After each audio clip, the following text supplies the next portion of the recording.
Here at the Black Wealth Company, we serve Black retirees and pre-retirees in all 50 states. And I can't help but notice some commonality in the conversations that I'm having with people in Texas, California, Illinois, New York. And I'm hearing a lot of the same things. Is it too late for me, Jerry? What can I do? Right? Now, sometimes I have to be blunt and I have to give it to you like vodka with no chaser, okay? I like my vodka with no chaser sometimes. Here's the thing. Sometimes when you miss a train, you just missed it. You may not ever see it again. Sometimes when you miss the boat, you just missed the boat. Now, here's why it is so important to be proactive as a Black retiree, especially because if you Black in the United States, number one, you don't make the same amount of money as your white counterparts, period. Now, they can call it, they can say, oh, well, it's some other statistical things. Same degree, same level of experience. Why is it that across the board, the Black folks always make less than the white counterparts? Even if you have more experience, you got to have a PhD, a master's, and years of experience to make the same thing as a white person coming out of school in some cases. I'm saying that as a Black person in this country, you're already starting off with one leg. You're already starting off with one leg. So you have to be especially diligent with your planning when it comes to things like retirement. I don't care if the person's in Illinois, Chicago, Detroit, New Orleans, Louisiana, Memphis, Tennessee, Miami, Florida. I have clients in 35 states, and I can tell you from all of the hundreds of people that I talk to every year that there are some common mistakes. If you put your hand on a hot stove, you can burn your hand, and guess what? Eventually, it'll get better. You'll regain the feeling in your hand. If you make a mistake in your life, in most cases, mistakes that you make are not fatal errors. They are mistakes that you can come back from, but not every mistake. You can't come back from every mistake. You can't come back from wasting your time. You can't come back from not planning. You can't be 20, but one time. You're not going to ever be 20 again. You're not going to ever be 40 again. And this is for those of you who are in your 30s, in your 40s. You're making good money, but you're not putting enough aside into your retirement plan. I talk to a lot of people who are doctors, who are attorneys, who are business owners. They making $500,000 and $600,000 a year and not putting anything aside for retirement, right? Oh, this is another one. You got people that pay tithes and offerings. Now, this is the thing that just drives me up the wall. You're paying your tithes and offerings faithfully in the church, but you're not putting anything aside into your retirement plan. So I'm not going to get into that. I'm not getting into, that of whether or not it's good or bad. I'm just saying that you need to give as much attention and as much focus to your personal finances as you do to the church. Because I promise you, if you retire and you don't have any money in your retirement account, and Social Security goes away, Jesus probably ain't coming down out of heaven to pay your life bill for you. I'm just saying, I don't know. God can do all things but fail, and he is a way maker and all that kind of stuff. He took 2 fishes and 5 loaves and fed 5,000. I get all of that. But in reality, if you don't pay your rent, they putting your ass out. That's just the end of it. So what you have to be is diligent. God gives us tools. God gives us what? Common sense. So what I'm going to do today is talk to you about the common mistakes made by Black retirees and how to avoid them. Now, most financial planners will say you should save between 10 and 15% of your gross income, okay? Now, for me, what I tell my clients, you need to be saving between 20 and 25%. That might seem like a lot, but if you're taking full advantage of your 401k, okay, in a lot of cases, your employer is gonna match it. They might do a dollar for dollar match up to a certain percent, which could easily make it where a 10% contribution on your part becomes a 20% contribution, in that you're going to be matched based on what you're putting in. So you want to make sure you're maximizing all of those savings opportunities. So make sure you're saving enough. That is one of the big things. Not having enough come out for your retirement contribution. Make sure you're maximizing. They giving you that free money. Make sure you take that free money. Now, if for whatever reason you find it difficult to meet that 10, 15, or 20% savings goal, then what I'm going to recommend you do is figure out a way to increase your income. All of these ways that you can make additional income. You got more money coming in than you need. That money needs to be going into your retirement. So consider the 10, 15, 20% savings goal as a minimum number. If you get a raise, if you have a windfall, if you have extra money coming to you from a settlement, all of that money needs to be put to work. Also, if you have income producing assets outside of your retirement account, those assets are still assets which can count towards your retirement. So we want to make sure we're expanding this discussion on assets, the different types of assets, the tax implications of owning those assets outside of your retirement account, and how we can reduce the amount of taxes that you're paying on those assets or the income that those assets are producing. Another thing, which is a common mistake since we just mentioned income taxes, is not planning for taxes. Tax planning coincides with retirement planning. Tax planning is a proactive process. Tax preparation is a reactive process. And the second biggest mistake that I see is in pre-retirees or retirees underestimating the impact that income taxes are going to have on their actual income. It is not about what it says you make on paper. It's about what you can actually spend. So what we want to make sure you're doing alongside retirement income planning and saving enough is we're having discussions about income tax risk mitigation.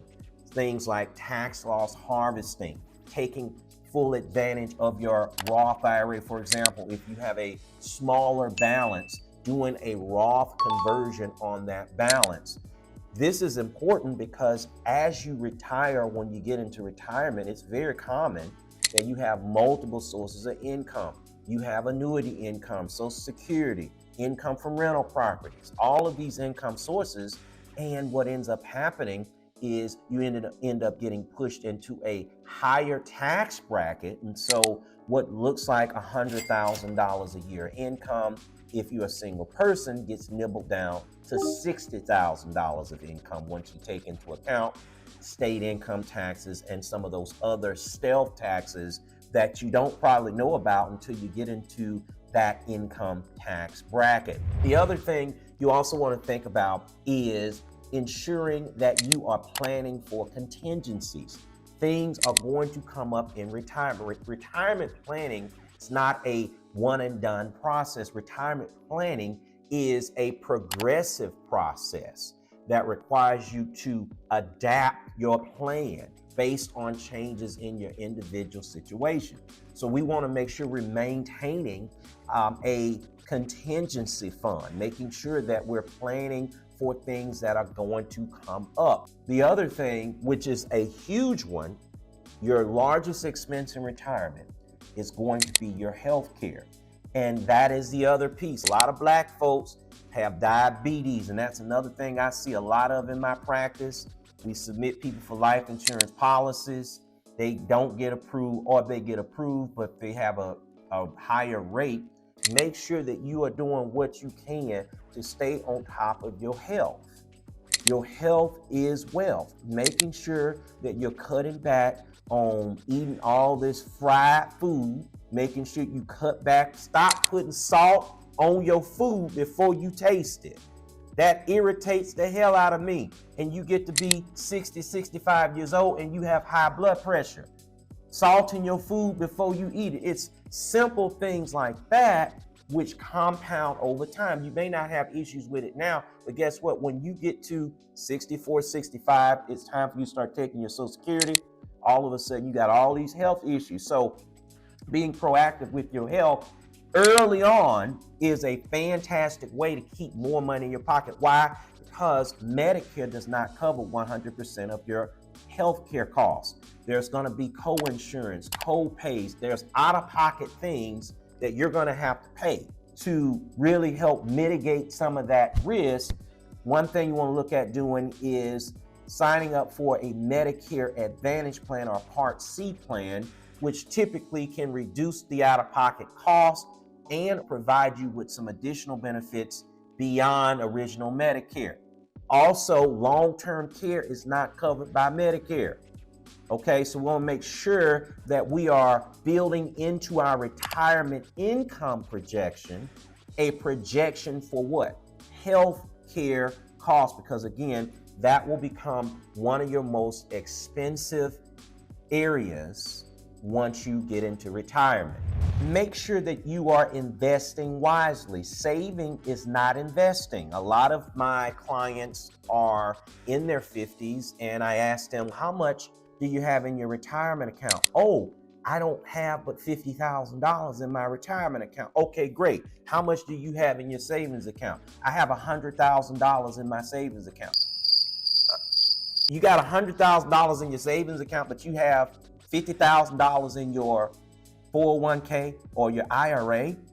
You are not properly allocated. So here's another big mistake: not investing wisely, being too conservative, because a lot of Black folks do not understand investments. And so we play it safe. We put it in the safe fund, the G fund, if you have a TSP, or you put it in bonds.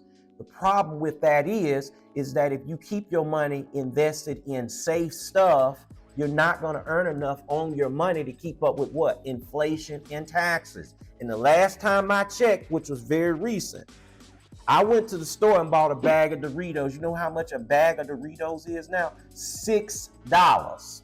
Now, what do you think a bag of Doritos is going to cost in 10 years, in 15 years? So what you want to make sure you're doing is investing your money properly so that it can grow at a rate that exceeds the rate of inflation. And hopefully you are able to pay your taxes, keep up with inflation, and have enough disposable income left over to support yourself. You don't want to just live in retirement, be retired and just existing. You want to thrive in retirement. And so one of the things you want to do, make sure your money is invested wisely. Don't be too conservative, but also don't be too aggressive, because if you're too aggressive and say the market crashes or we have another lunatic for president or whatever, all of a sudden your portfolio is experiencing a significant amount of unnecessary volatility. You never make money as fast as you lose it or spend it. You never make money as fast as you lose it or spend it. So this is on the other side of that pendulum. We're swinging from being too conservative, but also we can be too aggressive. That means you're going to have to be very cautious about what is going on with your portfolio. So making sure that we're properly allocated across the board, not only in terms of the amounts that we're investing into the different asset classes, but making sure we're choosing the proper asset classes, the proper asset allocation based on things like our retirement time horizon, our risk tolerance, and our individual goals, our specific goals that we might have for ourselves, even now or in retirement. All right, family, thank you all so much for tuning in today to the Black Wealth TV channel. Make sure you subscribe to our YouTube channel, Black Wealth TV, for additional updates. Also, check out blackwealthcompany.com for upcoming virtual and in-person educational events. And if you need me to help you with your money, you try to get your shit together, make sure you reach out to me, blackwealth.as.me or blackwealthcompany.com, to schedule your free consultation. Thank you all again for watching. This video is going to be one amongst many. I cannot wait to change some lives. I cannot wait to empower some Black folks to build personal wealth and financial security, to build generational wealth. I am Jerry Gordon, President and CEO of the Black Wealth Company, where Black wealth is our business.